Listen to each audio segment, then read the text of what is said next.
بسم اللہ الرحمن الرحیم۔ مرد عورت پر اس وقت پابندی لگاتا ہے جب خود کو کمزور سمجھتا ہے۔ عورت محبت میں جنت اور نفرت میں اوقات دکھا سکتی ہے۔ عورت کو ایک لمحے کے لیے بھی محبت کا احساس ملے تو وہ اسی لمحے میں قید ہو جاتی ہے۔ عورت کو چاہنا دونوں میں محبت اور نفرت کا فرق ہوتا ہے۔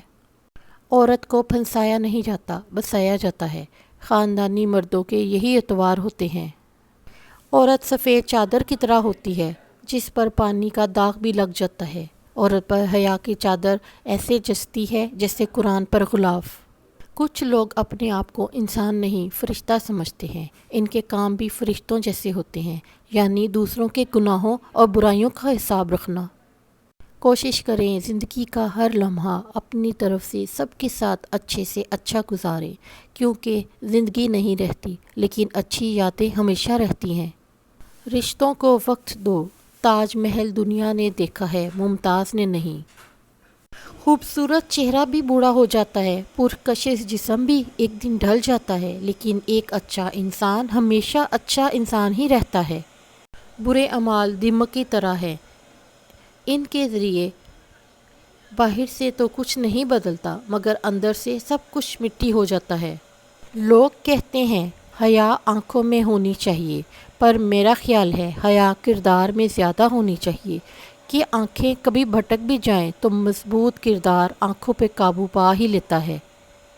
شیشہ اور رشتے دونوں نازک ہوتے ہیں، مگر ان میں ایک فرق ضرور ہوتا ہے۔ شیشہ غلطی سے ٹوٹتا ہے اور رشتہ غلط فہمی سے۔ خوبصورتی تو ختم اور تبدیل ہو جاتی ہے، لیکن سیرت نہ ختم ہوتی ہے نہ تبدیل۔ جس نے رجوع کیا وہ پا گیا، انا میں جو رہ گیا وہ رہ گیا، جو تنہا رہا وہ فنا ہوا، نہ میں رہا نہ تو رہا، جھک گیا وہی سب پا گیا۔ سوچ اچھی ہونی چاہیے، کیونکہ نظر کا علاج ممکن ہے لیکن نظریے کا نہیں۔ کچھ لوگ اپنے آپ کو انسان نہیں فرشتہ سمجھتے ہیں، ان کے کام بھی فرشتوں جیسے ہوتے ہیں، یعنی دوسروں کے گناہوں اور برائیوں کا حساب رکھنا۔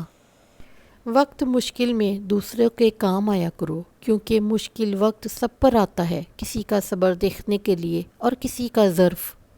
راستے میں چلتے ہوئے یا غسل خانے میں نیند آنے لگے تو سمجھ جاؤ کہ تم کو نظر بد لگ گئی ہے۔